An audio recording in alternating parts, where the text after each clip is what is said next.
speaking of Kuya, ayun.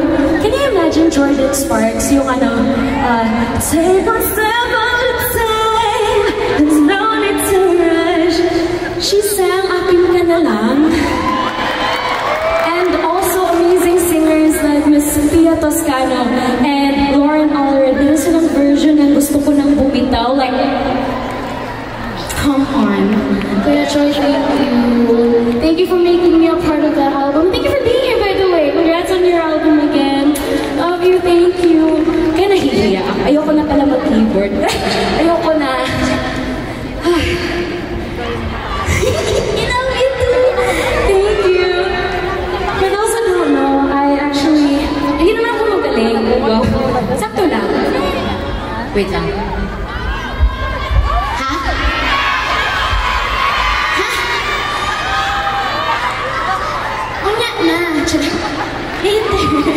May excited kayo.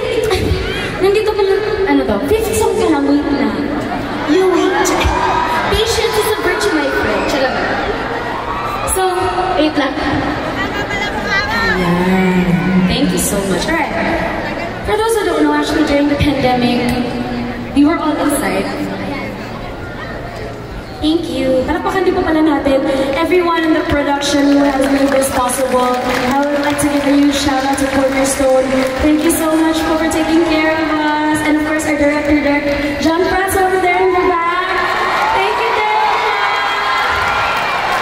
Thank you for...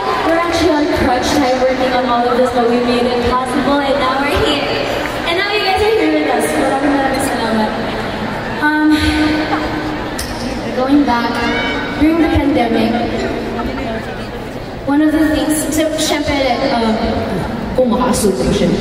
during the pandemic, I'm sure a lot of us were stuck at home, and so ako, in order to be productive, I got into songwriting and producing, but also, syempre, I didn't want to lose touch of all the supporters that I've had, so I did mga live streams, and yung mga sumasabay sa mga live streams ko, alam nila na yung saktong keys lang. So, I just played